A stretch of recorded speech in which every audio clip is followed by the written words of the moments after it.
Hi, this is John Grant with the REI Policy Institute. The Institute is a lobbying effort funded by Randy Patrick, who's an investor in Tampa. I'm John Grant. Like I said, I've been a lobbyist for about getting close to 20 years now. This week, I wanted to update everyone on a couple items. First of all, we're going to see a new move to get some loan, not just modifications, but actually principal reductions. The Federal Housing Finance Agency released a list of what they deem to be potentially eligible people in the states that would qualify for a principal reduction. Now, I think the scale of this program is relatively modest. I think that there are some people who philosophically have some issues with there's a difference between a modification and an actual principal reduction. The principal reductions are a little more controversial. But I think in the final analysis, who knows what the participation rate will be in this. There are a few states that have a high number, a relatively high number compared to other states. I think Florida and New Jersey top the list. All of this will be available in the next newsletter that we publish. I may also just post it on either Randy or I may also post it on Facebook as well. But I think from an investor standpoint, I would say in terms of this again, this is another sort of government solution to targeted to areas where the housing recovery hasn't, is still not really taking place, at least on the pace that policymakers would like it to. But, I think in terms of, like I said, participation rate, who knows what that's going to be. And then who knows, even if there is a modification, not a modification, but a principal reduction, whether or not that will really make that big of a difference. What's interesting is that, a lot of folks, whether we're talking about this new, effort to get these 3% down payments or these principal reductions, oftentimes you're talking about low and middle income folks, people who maybe should not have gotten the loans in the first place, and people who maybe shouldn't be getting loans again. And I think from an investor standpoint, there's opportunity there, because there's a really inherent risk in providing these principal reductions or these new 3% down payment loans, rather than saying, look, maybe, there's an alternative here that doesn't involve owning a home.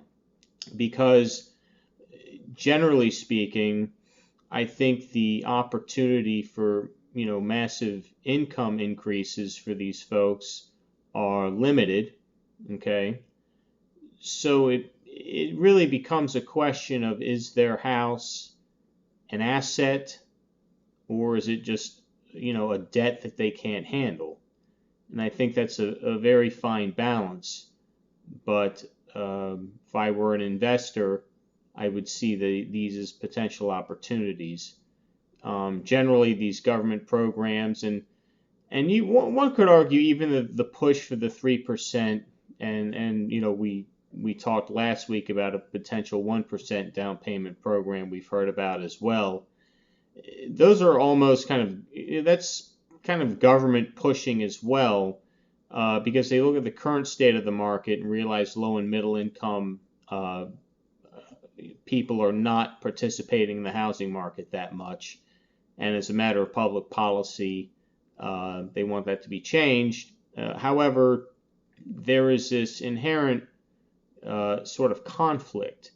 On the one hand, we want, policymakers want more participants in the housing market, but on the other hand, they don't want these situations where people have something that they really can't afford. And again, the home isn't an asset. The home is just you're hanging a massive debt on someone. So we're going to keep an eye on these principal reductions and report about them as we get more information. But we have a nice block of information that we'll share in the next newsletter that comes out. And like I said, we may post some of that information as well, and then in the newsletter provide a little more analysis to it. In terms of the lobbying effort, I talk a lot about the Mortgage Forgiveness Debt Relief Act. This is that short sale tax break. So people who do a short sale, they're not liable for the forgiven debt. I worked last year pretty hard for the 2-year extension, one retroactive to last year and then covering this year. As I've said repeatedly, the realtors have been a big help in that as well. But our contribution, my contribution on that was clear. Heading into this year, and I talked about this last week as well, there's a lot more uncertainty. Here's how I think it's going to play out. And again, we do this so investors can kind of plan their business model. If I had to guess, the Mortgage Forgiveness Debt Relief Act is lumped into a group of what are called tax extenders. Okay, and usually they're done at the very end of the year. I'm not sure they're going to get done at the end of this year. There was a chunk of them last year that were made permanent, so there's a little less urgency on that front. But on the bright side, when we head into next year, I think the debate's going to shift. There's been work on a broad tax reform bill. And I think what will happen is these extenders will be considered for permanency. So in other words, we may not get a forward extension at the end of this year, but heading into next year, there'll be a pretty fierce debate on whether or not it should be made permanent. There will certainly be a lot of people who believe it should be, and others who think that it only benefits, certain segments of society, and it doesn't really help their constituents. And so those will be the folks that will need to work pretty hard. This argument's not going to really run down traditional political lines. One would think, well, hey, if it's a tax break, why wouldn't a conservative vote for it? And it also, helps people who are in distress. Why wouldn't a Democrat vote for it? It's a lot more complex than that. So there's going to be a lot of lobbying work to be done on that. But I am optimistic. I was always optimistic about getting extensions on this, as were most people.